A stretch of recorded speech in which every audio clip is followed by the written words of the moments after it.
undress the Sess because we want to keep you here.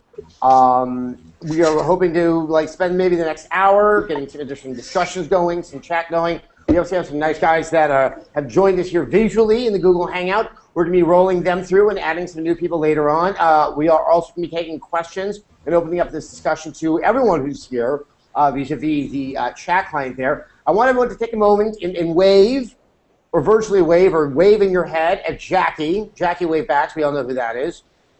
Hello. She will be here to assist us because I'm old enough that sometimes this whole technological thing just becomes overwhelming, and she's a better reader than I am, and she will be helping us with a lot of those chat questions, and who knows what will be happening in the course of this hour.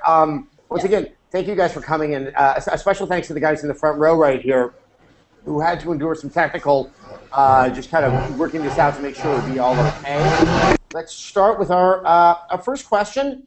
Why not Carlos? You had a really interesting question when we were asking for some submissions. If you feel comfortable letting us know where you live and where you're from, and throw out your first question. So, hey, I'm Carlos. I'm from the Philippines. Yeah, it's like 8. Oh, wow, you're in the Philippines right now. Yeah, that's why it's pretty laggy right now with the connection. But anyway. Look, our first question, we've gone international. I think that's, I like to say I'm going to take a point of pride in that. Anyway, Carlos, well, thank you. I have no even idea what time it is out there. What time is it? It's 8 a.m. in the morning. I was up okay, that is devotion. All right, yeah. That is the biggest of thumbs up. I will now listen with all the care and attentiveness I can for a question at 8 o'clock in the morning. So, yeah. Like, as Adam Sessler, I'd wake up like 3 a.m. for this guy. Oh, thank you very much, man. I mean, I wouldn't wake up at 3 a.m. for me. My wife doesn't either. Anyway, Carlos, so what's on your mind? What are you thinking? So, yeah, basically, wait, I gotta pop it up. So, my question was basically on the multiple choice in the gaming industry and how these different, like, for example, we see these games all the time. We're in back in the day, it was just like Tetris or Mario, which was pretty linear. But now in 2012 and going to 2013, we see this sort of age where we see games having multiple paths, in a sense. Yeah, I mean, we're seeing that in a lot of games that are coming out now. So, yeah, Mass Effect 3. I don't want to bring up that topic anymore. Yeah, I know. Let's call it Dishonored. Let's say Dishonored. Yeah, Dishonored's better. So, yeah, Dishonored, like, for me, I didn't really play the game, but I saw your reviews, yeah. Mm. And so, basically, Dishonored also gives a lot of freedom for the player, and it also, like, for example, if you want to just go through killing everybody or just take the stealth route, it's fine with them.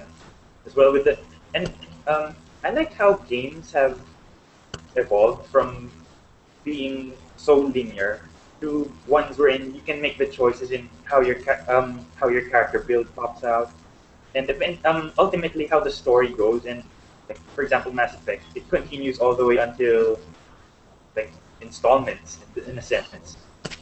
So yeah. I'd like your opinion on that in a sense. That was actually my first question. Well, I mean, I agree. I think we've definitely seen that evolution. You know, I tend to stay away from the term linear because that's become a negative, and it doesn't. I don't think it's an appropriate negative. I think what you're kind of saying is that a game that's more straightforward. That's like it's very clear what the goal is, where you need to go, and that's obviously what classic game design had to be because you were not dealing with a level of technology that was as sophisticated as we have now. And I think this was always kind of the natural evolution because that idea, if not so much the choice and consequence, that sense of freedom is really present in a tabletop game like Dungeons & Dragons, which, of course, a lot of video games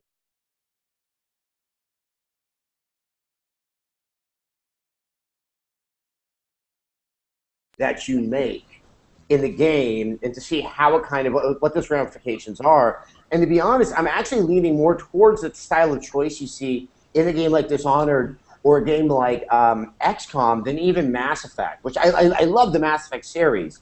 But there is that moment where you know you're making a choice. And then there's the part where you're playing a game.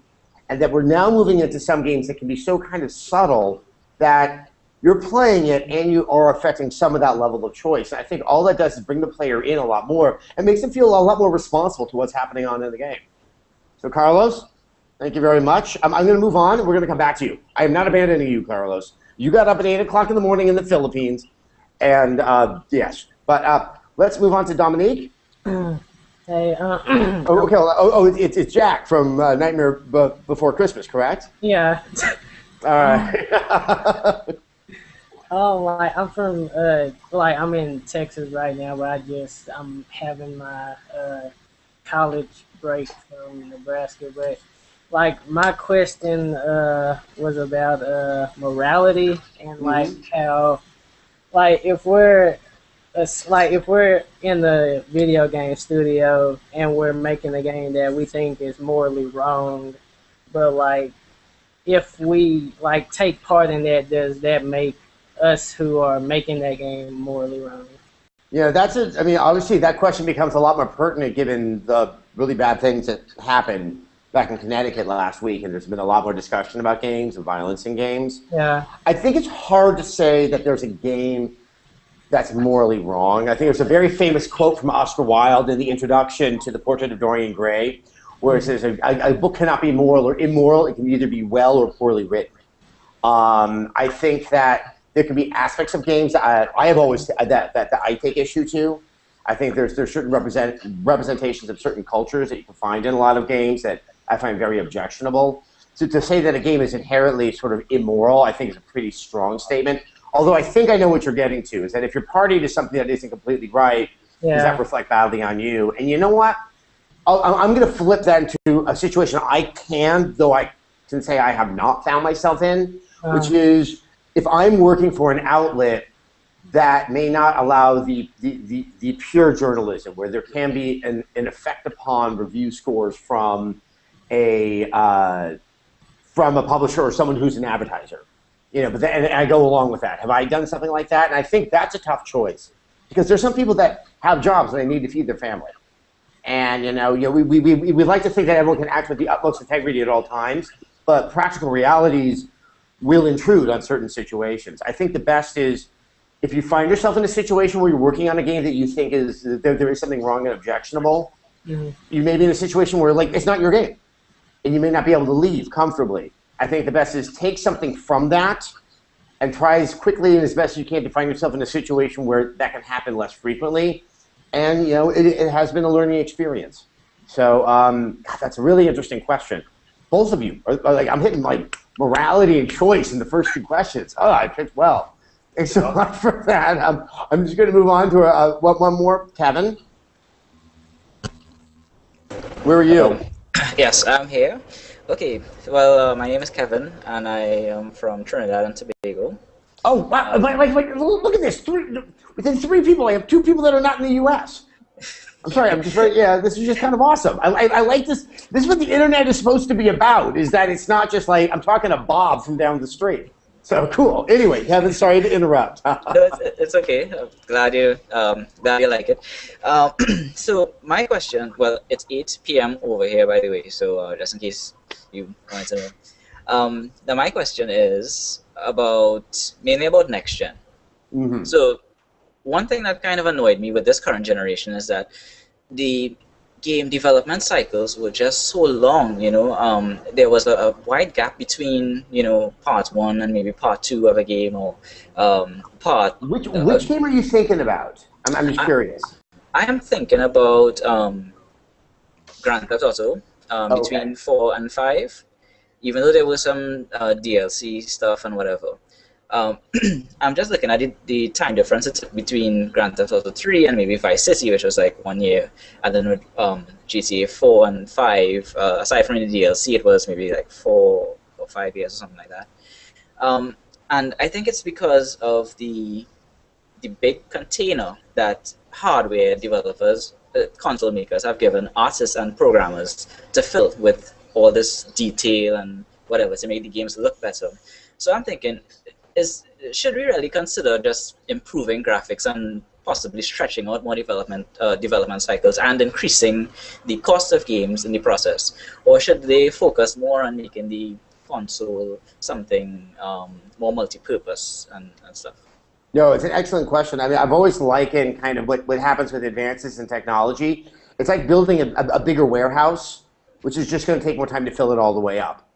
And it is a tricky question. It's something that a lot of game publishers and investors are becoming quite concerned about. That, yes, we expect the next generation of consoles to have a lot more firepower, but then that could take a lot longer to develop for. You're going to have to hire a lot more people to be able to develop for it. You're going to have to spend a lot more on your research and development, and that will cause an increase in the cost of games. As we've all kind of established, no one can sell a game for more than $60 anymore. Even if Skyrim's going to give you 300 hours of gameplay, and you're only going to get 12 out of like, say, an Uncharted 2, they're both going to be sold at $60. So it's tricky. I mean, I guess what I want to see out of games, I don't think this solves the problem. I think we've reached a point with graphics where I'm more interested to see what happens with the design, with the art direction, rather than that much more. That I don't know what kind of fidelity I really need anymore.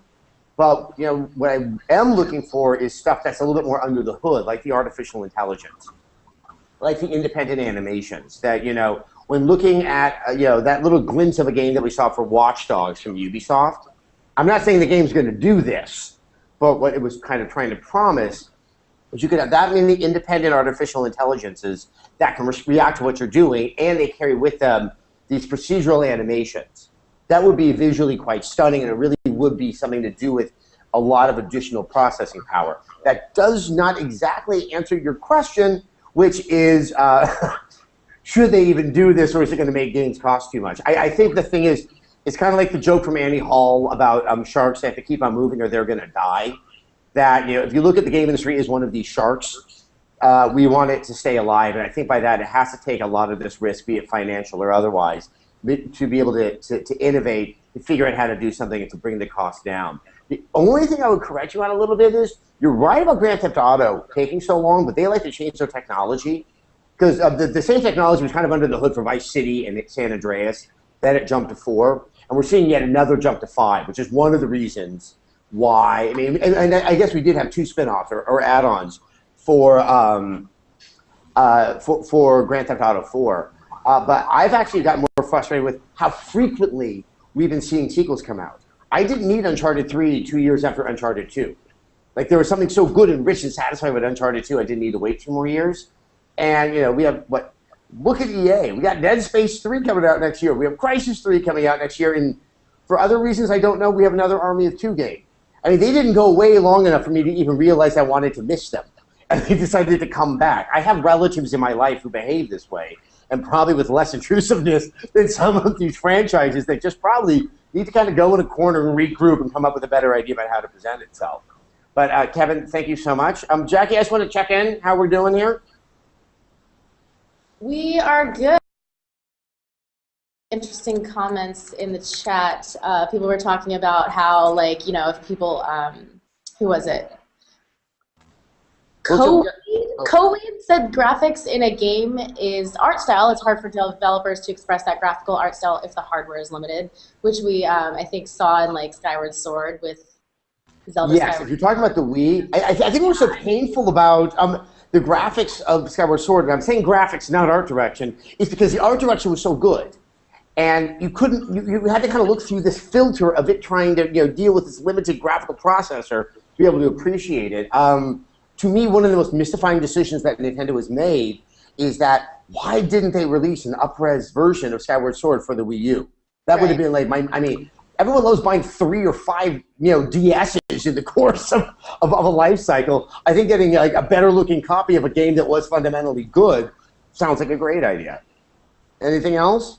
Yeah, actually, Automatic Spaz, I believe. He says he values design that shows how much they value the gamer's experience rather than the technical advancements, which is kind of opposite of what we were talking about. He's saying Dark Souls is the pinnacle of that philosophy. So do you have any thoughts on that? That's interesting. I think the technical and the design go hand in hand, because what you're able to design in your game is still dependent upon how on what technology that you're based on. Dark Souls is just such an oddity. I have a feeling that we're going to be talking about Dark Souls a lot in the next 45 minutes. That is designed through and through and through, almost, in my personal opinion, to the point where they miss the forest for the trees. I am not of the mind that what they're saying about Dark Souls 2 is a bad idea. I think just to get a better sense of the logic that's governing that game would make that game a lot more accessible to more people. I'm a big evangelist for games, and Dark Souls is kind of like, you and Ted over there can play our game, and everyone else has to go with tiddlywinks or pick up sticks or some other game that would make me come across like I was born in 1920. So those are good. Those are good. Thank you very much, Jackie. Of course. All right, let's move on. Les? Yes, sadly, I am in the United States. Well, I am too. Yes, too. Where in the U.S., do you mind my asking? Montgomery, Alabama. Oh, cool. See, I'm in San Francisco. That still feels very far away. That's probably about as far as the Philippines, right? Am I right, Carlos? I'm completely wrong on this, aren't I? Yeah. Yeah, I'm completely wrong on that. Okay. Apparently, geography is another one of those, expansion education things that I need to have. Anyway, Les, what's up? My question involved box art. There have been a couple of stories recently. BioShock Infinite came out with their box art, and it got trashed through social. Yeah, because it was just bad. I don't really care that it was bad. I'm still gonna buy the game, but yeah, but I'm probably gonna buy it through Steam and just download it straight to my computer, so it doesn't affect me in the slightest. And also, there was a story about The Last of Us refusing to take the girl character off the cover of their game. And essentially, my question was, does box art still matter in this day of YouTube trailers and Steam and all that other stuff? God, I love this question because it sounds so narrow, but it actually addresses so many things. Okay, I don't know if you happen to catch my Sess with something I did a few weeks back. I had to get rid of all my boxes. Yeah, I got that. Yeah, you guys saw that. I mean, I moved into a new place here in San Francisco, and San Francisco apartments are smaller than LA apartments. And I didn't have enough room for all of my things and all of my game boxes and my DVD boxes. So I had to take them out of the box and put them in a binder. And it was really, really hard. I had to do it with a bottle of whiskey next to me. And my wife giving encouraging advice like, "You're doing great, honey. I'm really, really proud of you." Because my brain really thought that there was something inherently wrong with that this weird attachment to that material, even though it is absolutely useless to the game experience. Mm-hmm. It's just kind of like a trophy. Like, I own this. To the BioShock thing, and I believe Ken Levine is being very honest in his answer. You and I, and probably all of you guys, have made your decision on BioShock Infinite. You're either going to play it or you're not. Box art will not be your tipping point. We, especially people who come to these discussions, we are a core group of gamers that pays attention to what's happening in the game industry. And there's a lot of people out there that don't. And if you want to have a very successful game, you have to reach those guys. And someone made the decision, be it incorrect or not, that having that box art for BioShock Infinite was somehow going to convey what was necessary. Burning American flag, man with shotgun. It's not very expressive. The Last of Us one is a little bit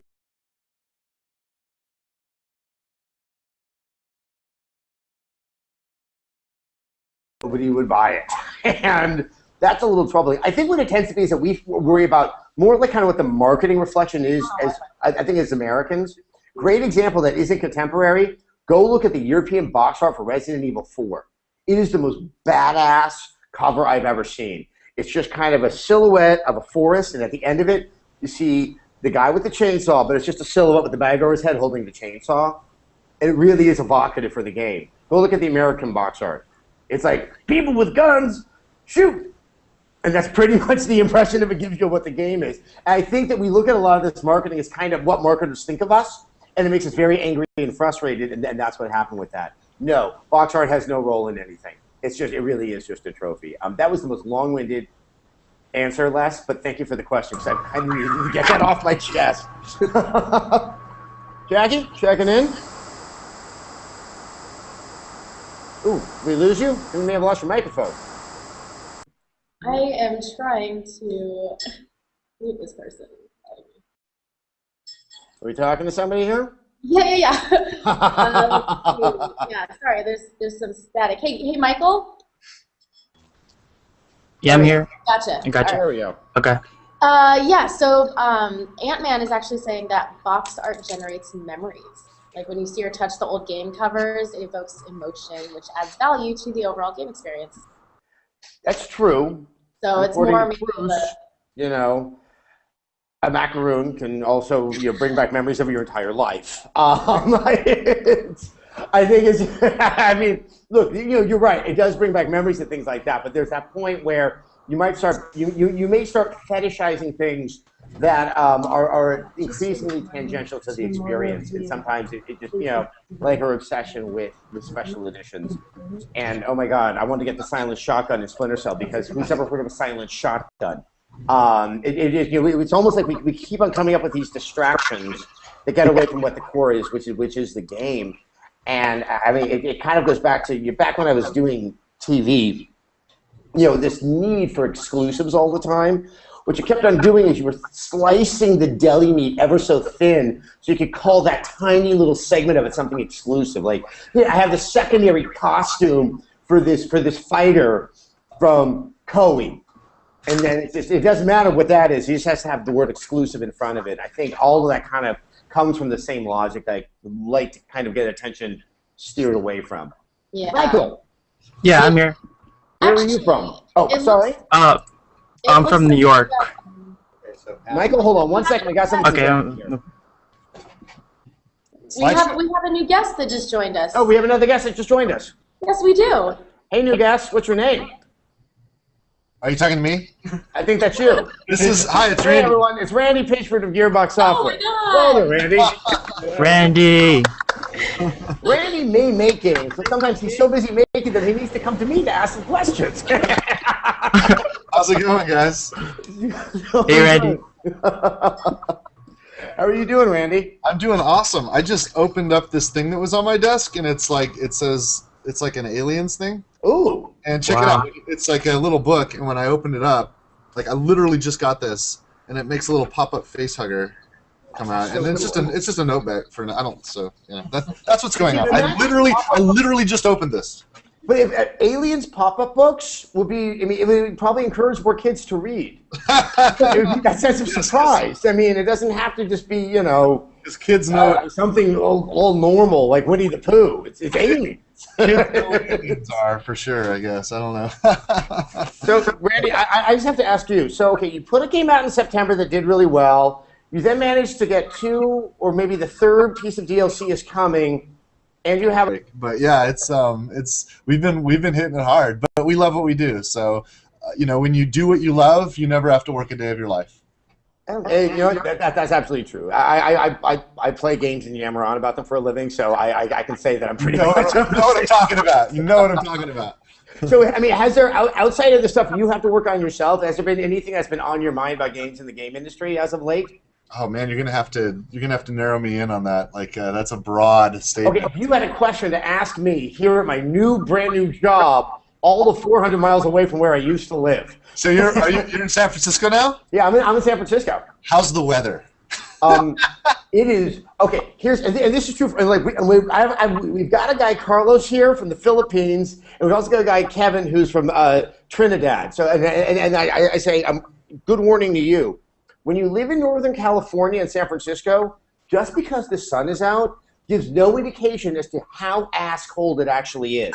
And it is I've fallen for it about 5 different times because in Southern California, you make this really kind of Paleolithic correlation between the glowing ball of fire in the sky and not being cold. Dallas, and we'll all be good. How long do you think I could actually last in Dallas? I don't know, man. One summer. And then you'd be like, give me the cool again. Yeah, nothing's. I mean, I'm kind of like Goldilocks. I'm never going to find the porridge of weather. I'm not looking Well, for. you just go from climate-controlled environment to climate-controlled. Yeah. That's all squared away. So as far as games go, I don't know. I mean, like, what are you looking forward to next year? You got any games on your hit list? I mean, obviously, I've been waiting for an Aliens game to play. I'm not just completely sucking up to you. So, Awesome.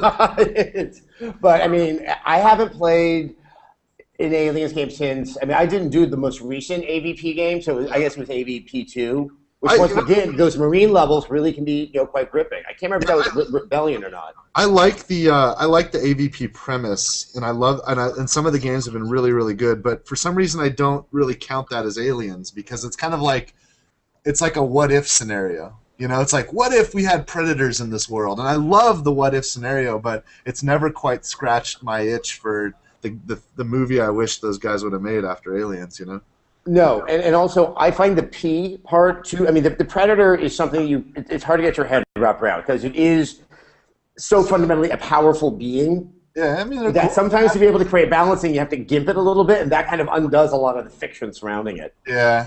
I don't know. I think they're cool. I think it's a cool premise, but it's kind of like, and I do want to see. I think it's like I wish more things would take that kind of idea of like, what if we mixed this with that, even though they're completely separate things, right? Like there were no aliens in Predator.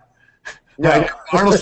And there were no predators in Ridley Scott's movie or James Cameron's movie, right? But like as a what if scenario, so like imagine some other what if scenarios, like that maybe just with video game properties. That could be what would you do if you could mash two things together, like AVP mashed them together? What could you imagine mashing together? I mean, like I'm putting you on the spot, Drake. asking you to use that creative. Yeah, I would say get Nathan Drake since he's like so reactive to the things. I mean that's a lot of what that character is. And put him where? And then put him in like a universe that's almost like kind of sociopathic. It's I'm trying to Duke and Nathan Drake. How about that? Wow. That's those guys. That would be interesting. On the topic of Duke Nukem, I was just chatting with Max Scoville. He brought in his journal. I think that he kept when he was 11, and his first journal entry is about playing Duke Nukem 3D. Holy crap! And funny enough, he talks about the ideas he wants to give them for the sequel. What were those ideas? What were those ideas? Yeah. So, Randy, thank you so much for joining us. Feel free to hang around. Yeah, you're more than welcome to. But I want to get over to a question from Michael Moore over here. Not the Michael Moore of documentary fame. Bowling for Columbine? Right, but the Michael Moore of having a place that looks like it's a radio studio, but it's not New York fame.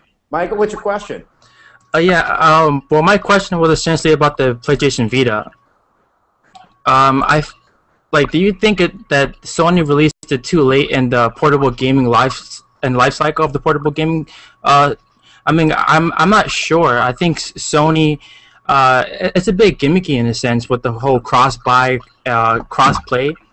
I don't really like the fact that that they have this implemented into so many games. I feel that it's really gimmicky, and they should be worrying about more games for the actual console itself. Because there's only a handful of games that I really like for the PlayStation Vita, and which is like Persona and Gravity Rush. That's about it. Yeah, I mean, everyone likes Persona, and Gravity Rush is one of the most uniquely designed games. I think that's the fact that what is the female character's name from Gravity Rush? I'm blanking on her name. Oh, Cat. Cat. But the fact that she's the new downloadable character in PlayStation All-Stars just shows you how quickly that character seemed to have, gravitated towards players. That was a complete accident. That was not an intentional pun. Please stay with me. Don't leave. Okay, thank you. So I think the biggest thing with the Vita, because as a piece of technology, I really like it. Yeah. It feels good. It looks good. It has 2 analog sticks, which is all I've ever wanted from a handheld device. I think, and I'm just guessing on this, when they began to design it, they didn't realize this thing called the iPad and the iPhone were really going to have this role in terms of something that's a portable device. It is larger than an iPhone, and I have an iPhone in my pocket. And for that kind of ease of access and that accessibility, you kind of want to be able to keep it on your person. I think it's a bigger issue for young men because here in the U.S., we are not into man purses. You know, in Madrid and in Milan, you know, the Vita might have more of a role because there's men with little satchels that are running around. We don't do that, and our pockets are already taken up with our wallet and our iPhone. Mm-hmm. I know it sounds like I'm being really glib, but I think it is an issue that really hasn't been thought out, that like we are used to carrying devices. And I think that's why, you know, I haven't developed much of a relationship with my Vita, you know, primarily because of that. I play it when I'm on an airplane, because that's when I finally have time alone with something, and I can't bring my PS3 on. I mean, when do you play your Vita? I usually play it when I'm not playing my Xbox or my PS3. Not at the same time, because not at the same time. No, don't possess that level of multitasking. No, I know, because that would be shameful for me. but you see, and then when are you not playing those consoles? Do you play it at home or do you play it when you're on the go? I play like when I'm on the go. That's it. Yeah, and I think that's the thing, is that we have different relationships now with games that we want to just have a little taste of, like an Angry Birds, or some tower defense game, and things that we want to have kind of a long-term, like, hey, I'll spend the night with you. Yeah, but as for the games, though, like the game library, why is it lacking? Because the 3DS clearly. It's interesting. I'm not saying that I think there's going to be a slew of games coming in the future. But think about the first year of the Xbox 360 and the PS3. They were not replete with a lot of games. It's something I would like to think is going to be different with the next generation of consoles, that, developers have had enough time with them, and we're going to see not this kind of drought right after the initial rush of games. Yeah. But I think that might have a lot more to do with console, but also a lot of third parties, are skeptical about what the future is with handheld devices because of the other handheld devices called the iPad, the iPhone, and all of its new variants with the Microsoft. Was it Surface? Surface. The Surface. Yeah. Whatever it is. A Windows Phone. Yeah. But Michael, thank you so much. Yeah. Thank you so much. Thank you, Adam. Stay here. I might be coming back for another question. Jackie, what's going on? Yeah, Jedi Mastob one. He also Jedi Mastob? Jedi Mastob? Mastob. I'm gonna mull that over. Great name. He also agreed that mobile gaming is starting to take over portable consoles just because it's so much more accessible, and it doesn't seem to make a point, or it doesn't really seem like you should have to buy a 3DS or a Vita or anything. So I think what sucks is Sony really tried a lot of these times. Remember the PS2 Go? They're like, okay, it's a phone. Will you buy me now? It was like, but I have a phone. And it's just like, I don't know. I don't feel like bagging on about that. and what else? Wombo194 said a while ago, actually, he was wondering what features or improvements will be in the Wii U version of Aliens Colonial Marines. And I don't want to answer that question. I'm going to pop right over here. Randy, before I put you on the spot, is there a Wii U version of Colonial Marines that has been announced? Yes, of course. Of course there is. So I think everyone kind of knows the more obvious idea of what they want to experience with the Wii U controller in terms of motion detection, but what are some of the enhancements for unique qualities of the system? Well, when Nintendo first told us about what they were going to do, and we were early enough in Aliens Colonial Marines development where when I got a sense of what they wanted their controller to be, this is before they even had prototypes of it, the first thing I thought was, dude, I can have the freaking motion controller, the motion tracker. I can have the tracker in my hand while I'm playing the game. So we got to do that. And we got our hands on the hardware, the first alphas and stuff, and it was cool. And so we went into it. And we had a bunch of other ideas, and there's some really neat things we're doing. Some things that are kind of obvious, like you imagine Gorman's views in the APC when he saw like the stats of the other Marines and things like that, and there the map. Remember when Hudson was using the map to find the civvies? Like same art direction for that map is now on your touchscreen, and you can zoom in and out and look around of the world you're actually exploring. So you get this real-time map right down in their hand, and you can pick which page you want to look at. So most people leave the motion tracker up. We've done some other cool things that. We kind of want to leave as surprises, things that we've kind of imagined our own ideas, like they've got the infrared scanners and the cameras and things on their shoulders. What could those be used for in the game world if you had something like this? and we've had some fun with that too. So there's some things to discover that are completely unique features that only exist on the Wii U version of the game. I have to ask you, because I hadn't thought of this before, but like with the maps and stuff like that, as I know them and you know them from Aliens, which came out in 1986, that was a vision of future technology in an era with far more limited technology. Yeah, they had smart How was glass that a challenge then. for you? They had smart glass back then. Yeah,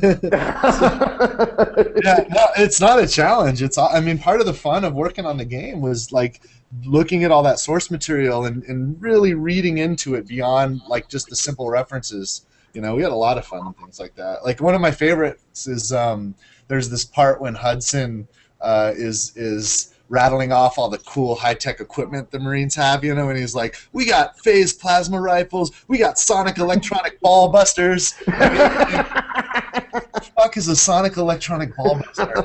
You had to design that, you know, and I'm working on that in my head right now. We spent a lot of. So let me tell you what we came up with, and I think like I wish I cracked this nut because I would be able to say I'm a fucking genius. One of the designers said, hey, it's probably a Marine acronym. So Sonic Electronic Ball Buster is SEBB. It's probably Sonic Electronic BB. What's BB? Maybe it's a Bouncing Betty. And a Bouncing Betty, imagine it leaps up to about waist height and explodes. And what's it about waist height? Something that's going to bust your balls, right? So that's why the Marines call it a ball buster, right? A ball breaker. And it's sonic. It makes sense. Yeah, it's using pulse, it's using sound, it's using other things to create a lot of damage in that zone. It's like virtually creating something that screams at my crotch for an extended period of time and very intensely. It's a neutering device, basically. You know what? That's absolutely terrifying. It was just one simple line, and our some clever people just thinking about all this stuff so much, kind of tried to work that into a design that had gameplay implications and tools that we could use and have fun with. And I still think that's one of the coolest parts about game design is just coming up with just like, okay, does this weapon work within the logic of our world? It's awesome. It's a lot of fun. It's a lot of fun. All right, well, let's go back. Hey, Carlos, you still there? Yeah, still there. All right, you're still in the Philippines. You haven't moved. The dulcet sounds of my voice have not gotten you on a plane coming over here? No, I think I'm in Hong Kong right now. I'm just kidding. Well, do you have another question? Oh yeah, it was just concerning my previous question, which sort of related to it. I think lots of people can relate to this in similar fashion because what I wanted to address was your first playthrough through a game and your successive playthrough. I think I used an example in the question I gave on the website. It was Heavy Rain in a sense. Yeah, because in the first time I played Heavy Rain, it was like so awesome. Like the characters were all new, and oh, what if I did this? And so my first playthrough through Heavy Rain was like my most personal, the most personal game I've ever played ever. Mm-hmm. So after finishing it, finding out who the Origami Killer was, so I won't put any spoilers here. So yeah. Anyway, after I finished the game, I wanted to play it again to feel the same experience. But playing it again, I realized that it's not as personal as it used to be. As in, I know who this character is, what they're doing, and when I find out the Origami Killer, it's like, oh, it's you again. So I just, instead of playing through it again, I just stopped altogether because I didn't want to ruin that first personal experience of mine. So I can see this through other games as well. Connected to my multiple choice question a while ago. Well, no, I mean, it's interesting. I think it's one of the fundamental conundrums of sort of game design. And remember, it is a business in how you sell them. That we want that rich narrative experience, but yeah, that sense of surprise, that sense of awe, and all of those things really only happens on the first playthrough. And that how do you balance that with something that has such a core game mechanic that is so fundamentally satisfying that you can go back and play it again and kind of more experience it for that rather than for how it all plays out. I think Heavy Rain is a very unique circumstance because they chose to do a mystery. And had they had multiple potential killers, I think that could have changed the whole thing. And the fact is, it's all about revealing things. And once it's revealed, the idea that you can get to the exact same thing by going a different route isn't, I think, as exciting. Excuse me, I just burped right there from this water. See, this is what raw live internet is all about, kids. I burped while Wow, I can't believe I just did that. If I did that on camera back in television days, it would be like they would just redo it, and we would never have this moment. So this is all transcendental. Anyway, as I was saying, I think that people are getting a better sense because about how to have that balance of narrative and how to make it replayable. I think Mass Effect actually does a pretty good job because you really get a sense that it's not dynamic or it's gimmicky, how it finds its way to give you a sense of variety, even though in the end of the day, you're kind of going to the same destination and the same resolution of the story. That's actually why I think multiplayer has become one of the has been given more attention these days. Like in past like generations of consoles, they usually had single player, but now they're coming out with multiplayers. It's like awesome. Like, hey, you want to play this? It comes in a multiplayer. So what I think about multiplayer is that, which actually I think Borderlands 2 did very well. I'm just talking up to Randy Pitchford right now. Still playing your Pitchford. And what I liked about that was, I think it's sort of connected with us being people, because like people are like socially dependent in a way. So what I liked about Borderlands 2 was that like playing through solo is crap. No offense, but when you're with more people, it's sort of like, oh, this person might do this or something like that. So it sort of makes it varied, makes it different every time you play. That's why, like Call of Duty, for example, is so. That's why I think Call of Duty, for example, is so with the masses right now, since you can play with many people and the outcomes won't necessarily be the same. So maybe you'll win, maybe you'll lose, maybe you'll be there's also some business stuff. I've actually played Borderlands 2 quite a bit by myself because I don't have this incredible amount of time. So I wait until I get to the part that I'm really stuck on and get my friends in to come and help me. So, if you look at Call of Duty and the role of multiplayer, because you're right, you see a ton of games with multiplayer. Some where it completely belongs, Borderlands, Call of Duty, and some where it's a little bit head-scratching, like BioShock 2, or I would even say, the Uncharted series, that it helps sell the game. That, if you go to a restaurant and it's like, hey, you can go to the place and you can both get chicken at both restaurants, but here you get chicken and pie. You're going to be like, oh, hold on, I want chicken and pie, even though no one told you, hey, it's like doesn't really have a crust and it's made from day-old peaches and, we just kind of have it there. That, it's also kind of a marketing thing. That, now the game industry is finding ways to kind of get you to pay for things after the game comes out, but really they're still working off of a model where they're making money that one time when you buy the game. So they're making the case before you've experienced the game, not after you've experienced the game. And that's where I think we've seen such a rise in what I think a lot of people think is sort of arbitrary multiplayer being put into games. Well, Carlos, thank you so much. I'm gonna move on down the line. Dominique, you got anything else? Speaking of Call of Duty, actually. Hold on a sec, Dominique. Let me get over to Jackie here. What's up, Jackie? No, sorry. No, I just wanted to interject. Some people had some comments on Call of Duty.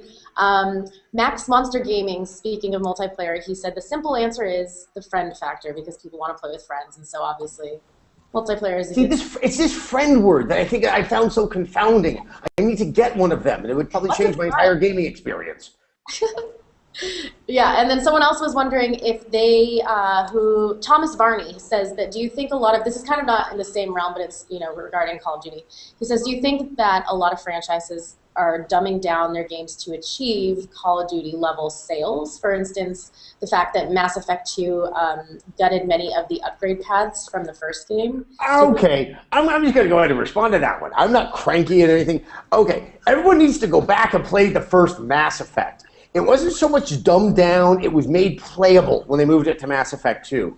The Rachni Queen, their mechanics and everything don't exactly work, and they had some great ideas for doing something as sophisticated as what BioWare's traditional RPGs were like, but to give it that sense of the more immediacy of playing it in the third-person space, the two things didn't balance out. And I found it so interesting how many people complained about Mass Effect when it came out. And then when Mass Effect 2 came out, it suddenly became this point of nostalgia. I think everyone needs to go back and give it a whirl. I think it just came out on the PS3, and I sent some copies to a buddy of mine And I've already been getting those, well, hold on, I don't understand this. And I'm like, wait for Mass Effect 2. It's not a dumbing down to achieve Call of Duty success. And Randy, I'd love to hear what you say about this. I mean, I would believe that you as a developer, you want as many people to play your game, not just out of an economic motivation, but, you know, it's your creation. You would like to get it in people's hands and not create those barriers to entry.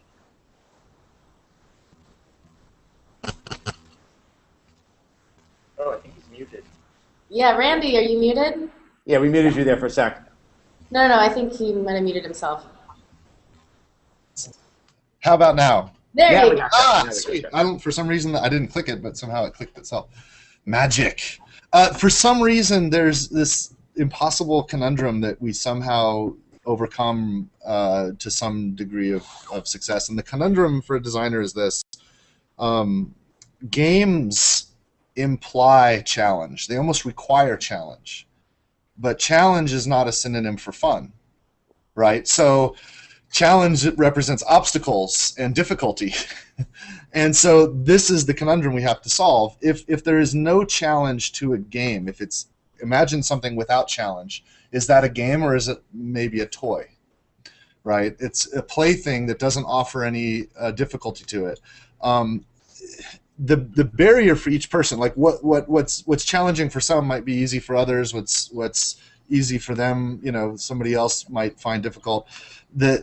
So there's a different line for different numbers of people. If I go after wanting a game because I like challenges, meaning I'm selecting a video game as opposed to a toy, I'm purposely making a decision about something that I want to challenge me so that I feel that sense of accomplishment when I overcome it.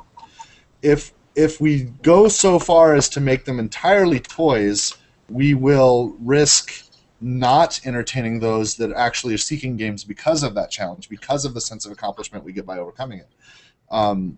So it's almost impossible to reach everyone because everyone has different thresholds for what they deem a challenge or not. I think that it's a noble goal of an entertainer. It's certainly my goal to reach as many people as possible and to desire to gratify them as much as possible. But you just can't make everybody happy because we are such a diverse people. We all have different tastes. So you got to kind of pick where you're going to land and where you're going to end up and what kind of spectrum and range you want to appeal to and do the best you can. No, I'm glad I had you here to respond to this because I think I see that challenge and you can almost see that tension in the back of so many games when I'm playing them where it's like, okay, we want to kind of be hardcore here, but we would like maybe 200 more people to be able to enjoy this game. So how do we manage to pull that off? It's a real problem. It's a difficult puzzle. It's a scale. It's a balancing act. And what's interesting too is when sometimes the way we solve this, you know, certainly Borderlands takes this strategy, is you make the game big enough and wide enough where there are challenges for those that seek them.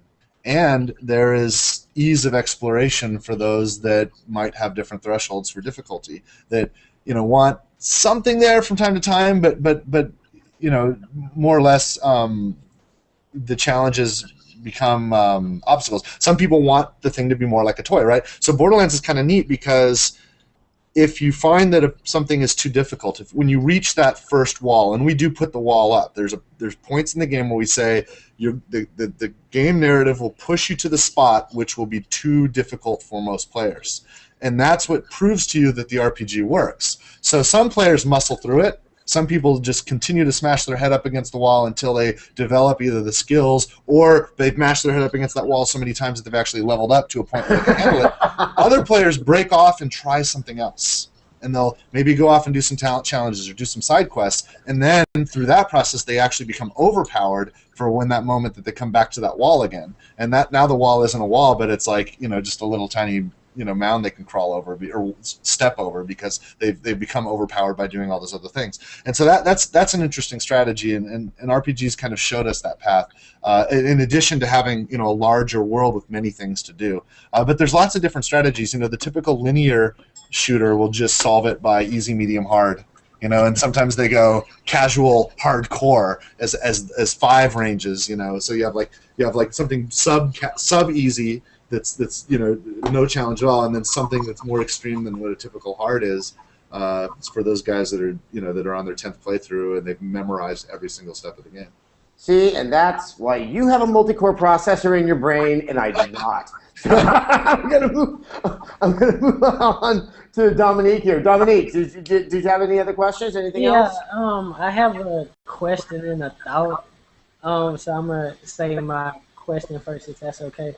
So, All right. I feel like it's safe to say that, like, out of all, like, media, like, video game is, like, the red-headed stepchild, because, like, music, movies, books, and other types of media, like, don't really get as criticized as video games.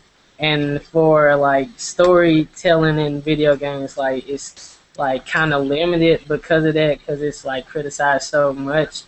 And, like, I'm saying that because, like, well, you can't have, like, a runaway slave game or, like, a Holocaust game or, like, any of these, like, very, more serious. A much more serious topic. Yeah. I see where you're coming from, Dominic. Yeah, but, like, it's okay to, like, talk about them in, like, movies and, like, other medias, and I feel that's kind of, like... Well, no, and I'm with you, and I really am interested to see games go in that direction. Yeah. I would encourage you to play BioShock Infinite. It kind of addresses some things that I was a little bit stunned. Yeah. Where it's willing to go. I'm trying not to say too much about it because I think it's a game everyone should experience on their own. I've only played the first couple of hours, but it goes some very interesting places and confronts some interesting things. I think the overall problem is what you just addressed, and you said it right there when you said Holocaust game. That just doesn't sound right because of the word game, because game is so intrinsically linked to the sense of fun. Yeah, and like, people feel like, well, it's not a game, so like, why are you making this? So. Well, okay, now if you play the Walking Dead games from Telltale that everyone's been kind of talking about, once again, you're seeing something that goes back to the problem of, is it so much a game? You do have choice in it, but you don't have, but your interaction is very limited to what the game is willing to give you, even more so than a game like Heavy Rain. Yeah. But it becomes increasingly clear, like, that might be the format where you can start to go to much darker places, to stuff that's a little bit more confrontational in terms of what its subject matter is about. I think it's there, but it's also, this is such a nascent medium that, we're only now, I think, at the point where we're getting a sense of how we can even start to incorporate that in. I'm very glad we didn't take on challenging subjects like racism or the Holocaust back in the 16-bit era, because that might have been a little crass. And I think that, what I'm saying is, Dominic, don't despair. I think we're actually in the era now where we might see that kind of innovation and people willing to go in that direction. Yeah. So, like, I asked that because, like, I'm, like, working on stories, and, like, some of them are, like, kind of controversial, and, like, I would like to make them come out as video games, but... No, and I heartily encourage you to do it. I think my only warning is that if you're among the first people to try to go that way, just spend the time necessary to do it, and do it right, and don't shortchange it. But I heartily encourage you to do something like that. I think it would be very invigorating just for the industry as a whole.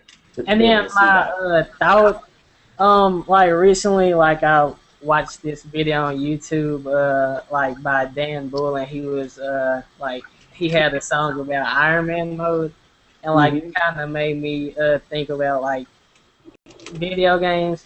And I know this may be like very like difficult to do from a developer's perspective, but like, what if like for like everything in the video game there was like different endings? So like if like you play a game, if you die at the very beginning of it, like there's an ending for that. If you die in the middle, there's an ending for that. If you do something differently, there's an ending. Where the game will just resolve itself depending upon where you die?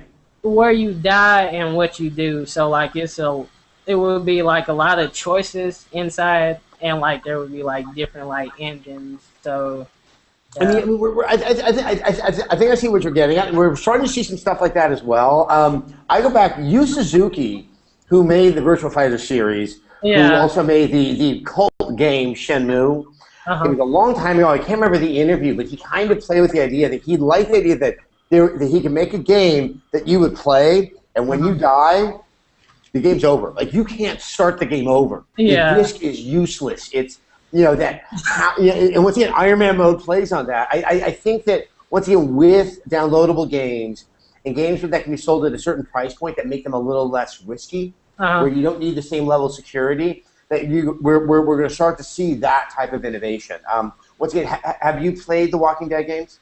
No, I haven't. But okay, give them a shot. Give them a shot. I think it might, especially since you're looking to design some games, they really do some stuff that you might be like, hold on. It's not like they just go there, but they kind of start to go in that direction. So, I mean, like, the thing that like kind of like puts me off on is because like the whole like zombies things, and like I feel like it's been the most boring part of the game is the zombies. It's like the comic book where it's really about the people interacting. So yeah, just give it a shot, and if you don't like it, you write to me, and I'll say I'm sorry. All right, Dominique, I want to make sure that we talk to a couple more people, but thank you so much, all right? No, Kevin, what's up? All right. Is it morning now in Tobago? Trinidad? No, it's not Trinidad, my bad. No, it's almost 9 o'clock. Okay, so my next question is a short bit of a backstory. Being somebody who enjoys video games and living outside of the US is usually a challenge, financially, and I'll say why. It's because you all sell games for about $60 US, right? Mm-hmm. Which should roughly equate to about 360 TT, right? Uh-huh. Now, by the time, so if I order a game from Amazon, by the time it reaches through customs and it gets processed and whatever, I end up paying close to $500 for the game. And then if I buy it from a store instead of from Amazon, I remember almost paying close to $625 for a game, which is kind of ridiculous. But on the other hand, I went on Steam recently, and I saw that same game that was going to cost me $625 cost me it was $30 or $40 TT, you know. So digital distribution is really important, and it's a great way of reaching people outside of the US. And relating to your last response about having more people, of a developer wanting more people to play their games, what is the general view in the gaming industry about digital distribution and things like Steam that can reach people outside of the US? I mean, I would say, I mean, personally, I think it's great, and I think you've really hit on it. That and it's not even just Trinidad. No disrespect to your country, but when you look at a country like Brazil and a country like India that are becoming these massive emerging markets that have gargantuan populations. I mean, that's kind of the next place people can sell to, and especially Brazil has a fairly significant piracy problem, and there's some reticence to want to even be selling that much retail into that country. How do you resolve that? You sell it digitally. I think there's an inevitability. It's going to happen, and you're absolutely right. Your worldwide reach can be so much greater if you're setting out that way, because you're avoiding certain types of tariffs. You're really avoiding all the additional costs that come with international transport to a physical product. And I think that what you have highlighted right there are many people in many boardrooms that are making certain decisions are very well aware of. And I have a good feeling that by the end of the next console generation, it might even seem kind of quaint, the idea that you walked into a store and you bought something. Maybe you go in and you buy the very, very special super edition that comes with like a pizza and a hug, but not that regular basic game. But I love that question, because you have synthesized everything about digital distribution that people have been talking about so much. Thank you so much. I just want to move on, see if we can get in something from Les here. Les? Well, I know we kind of touched on, I know Mass Effect has been mentioned a lot, but recently EA has talked about Mass Effect 4, and BioWare kind of invented the choice aspect in gaming, but other developers have taken that original idea and kind of improved on it by making decisions far more organic, like in recently The Walking Dead and XCOM. Mm-hmm. And I was just wondering, do you think BioWare should or will sort of make that more like be like Mass Effect 4 instead of, because Mass Effect has always been sort of like clear cut. I know I'm making a decision. Right. Yeah, kind of like in Raiders of the Lost Ark, where Indiana Jones is debating on taking the statue. He's just sitting there, right. rubbing his chin. Statue for the rope, for the whip. So do you think? I think that we're probably going to see some changes to that. At the same time, it is a formula that works. I think one of the greater mysteries surrounding Mass Effect 4 is that I was surprised it was announced when it was. And I don't really know exactly when we're going to see this. Is this a game that's sometime for the next generation, or is it something that's kind of being built upon the existing technology? If it's the latter, I would expect it to be more of the same, because you have an efficient model that can work. I think it's interesting that I would like to think that that series that really was so central to creating this sense of choice and decision in games would kind of grow. Although, if you compare Walking Dead to it, it's not as different as you think. And one of the things that I enjoyed so much about Mass Effect 3, and I know there's the whole controversy about the ending, is that entire game to me felt like an ending. And I wasn't expecting the level of ramification of things I had done so much earlier. And that's kind of how Walking Dead, I love actually having the reminders up in the upper corner where it's like, oh, she's going to remember that. And I'm like, oh, man. And it's like, I've ruined this poor girl's life. And I don't know how yet. Is she going to knife me? Is she going to run away? But that, it's that sense that somewhere kind of almost when you've forgotten how it was so material to the decisions you were making, you're seeing the ramification of it. I would personally rather see people take their time on Mass Effect rather than try to get something out just to have another Mass Effect game. I think you would agree, too, that we would all stand to benefit from something like that. Les, I'm sorry to move on so quickly because I want to be a good buddy and get to Les before we wrap this up. Les, do you have a quick question by any chance? I think you mean Michael. Michael, sorry. Michael, do you have a quick question by any chance? Yeah, just a quick question based upon the Walking Dead game, because we talked about it throughout this Google Hangout, and I really want to know do you see more video game companies implementing the whole episodic games into their their games instead, in the near future of downloadable content and stuff at a low price? I personally do think so. I don't know how this has kept on happening, but Randy, you're there. You're one of the best people to actually have shown what DLC can do.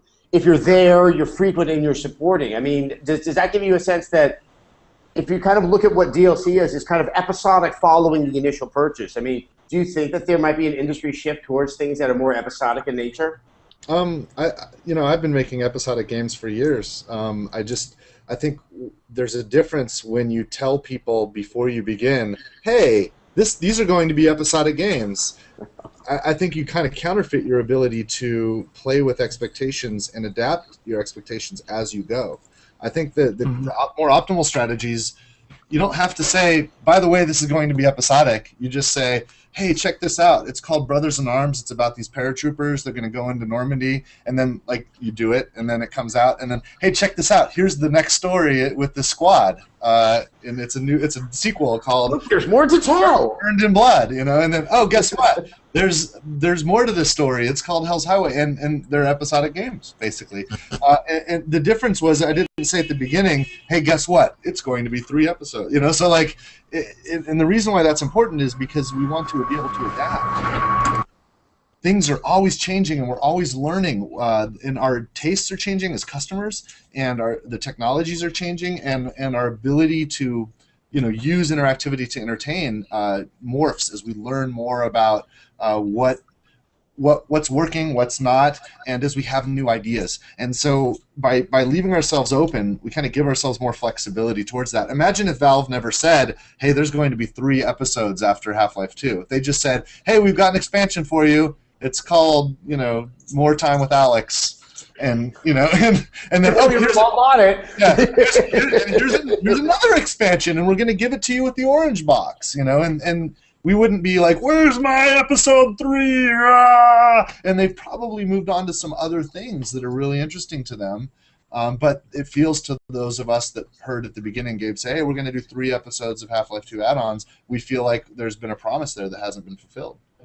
No, that's an excellent point. Now, obviously, with Borderlands, I mean, do you look at your DLC as kind of an episode as well? A little bit. With the campaign DLC that we're doing, we plan each one as something that's very Borderlands, but they're totally standalone ideas. Like so far with Borderlands 2, we've launched Captain Scarlet and her Pirate's Booty. When you're playing Borderlands 2 proper, you don't even know that the Captain Scarlet character even exists. We introduce her in our trailers and our marketing, and we present the story where you go off on this interesting, awesome, fun pirate adventure, and you complete that adventure it's almost like a standalone thing. Mm-hmm. Same with the sequel, the second DLC we offered, Mr. Torg's Campaign of Carnage. Mr. Torg was a character you imagine as part of the universe because we've used the Torg weapons, but we never met him before. We didn't know what he would look like. He turns out he's kind of like, Randy Savage or one of these wrestling guys, and he's got this interesting personality But I like that approach for our DLCs where each one is kind of a surprise, and I think that's part of what makes Borderlands 2 work is we kind of play with your expectations at every turn, and I don't like. It's not as fun to lay it all out super clearly and say, like, here's exactly what to expect. It's fun to be surprised and to have our expectations played with. And I think that's where episodic gaming kind of has to accept that because the other alternative is we make all the episodes before we announce the first one. Yeah, you like make a game and you slice it up into 5 parts or something. And that's how TV does it, right? They pretty much finish or have the whole seasons planned out before the season even begins, right? But in that way you can kind of carry a storyline along and you already know how it's all going to play out. It's especially important in video games because you can't finish one episode, start another one, and expect it to be delivered in any reasonable time. It's very difficult what we do. It takes a lot of time. Just going through the certification process on the consoles is a 2-month process. So, and I don't have that kind of patience with episodic games. I want something every week or every day if I can. Give me my next entry every day, which means you got to do them all before you even start the first one. They all have to be in the can and done, and no one's really tried that yet. But that would be interesting to try. Yeah, I mean, I think it's a good analogy. If I had to wait more than a week for a Breaking Bad episode, I would just give up because I wanted it and I wasn't going to get it, so I'd have to move on to something else. There are some ways that it works, though, right? Like, I know we're going to have to wait another year and a half or so before I get the next part of the Hobbit story in the theater, right? Like I just saw that. You really know you're going to get it. We know and the thing is, because it's clear all the expectations are set. We've spent plenty of time with Peter Jackson in his style. We know what's going to happen. We've read the books. The expectation problem isn't the same there, but look what they set up with the Avengers, with all the different Marvel movies leading to that, and so there can be some patience, but you really have to have a lot of confidence in your customer base and in your material, and believe that your customer's going to be there, and have the fortitude to go the whole way, because these efforts take a lot of mind power, a lot of time and effort. And if you're not sure you're gonna win at the end of it, it'll just stop, and then you have disappointed people. Yeah, I mean, it's why we don't have Sin episodes number 3 or number 2, right? Or number 2 for that matter. Episodes. I was hedging my bets. I couldn't remember if there was a second episode. And I what's funny is I remember the Ritual guys were down the street, and I tried to talk them off the ledge on that. It's like, why would you call it Sin episodes? Why would you announce that? Just say, Sin blah or Sin 2 and make a sequel to Sin, and then if it works out and you want to do another one, sweet. They open up saying there's going to be 9 episodes. Oh. Yeah. That's especially 9. That's not the magic number. Setting yourself. Randy, I just want to say thank you so much. I think we're going to need to wind this thing down. Obviously, you have a moment here. Anything that you would like to remind people that's going to be coming out from Gearboxs anytime soon? Oh, our marketing gets out there. I'm here for you, Adam. I'm not here to dude, that's very, very kind. Thank you so much. Thanks for being one of the first people to be interviewed by me outside of my old job. So I think this is a cool idea, and I think I hope you do more of it, and I hope more people get on. And if you want me to do it again, and I'm not too busy, I'll be happy to jump in. All right. Well, thank you so much, man. Everyone's way by there, Randy. There. I love that. All right, guys. We are going to shut this thing down because it's been we've gone over a little bit. Jackie, thank you so much. for doing Yes, everything with and chat. Thank you, everybody, for commenting and chatting and asking questions. And if we didn't get to it, I apologize. There was a ton of Deepest good apologies. stuff. We are learning, but I think at the end of the day, we've learned one thing. This is actually a lot of fun. I really enjoyed it, and I think you guys can expect that we're going to be doing this again in the very near future. But until then, that's asking about it, there's a ton of people in the comments asking if we're going to do more, or if you didn't get into this one, we absolutely will do more. Yes. And add Revision 3 or Rev 3 games to your circles on Google Plus, and you can keep an eye on it. Subscribe at youtube.com/rev3games, and you'll find out more about this. We may not do this again until after the holiday, so with that, I wish you all a very happy holiday, happy new year. Please be safe, be wise about your game choices, and I'll talk to you soon. All right, everyone. Cheers. Okay, bye.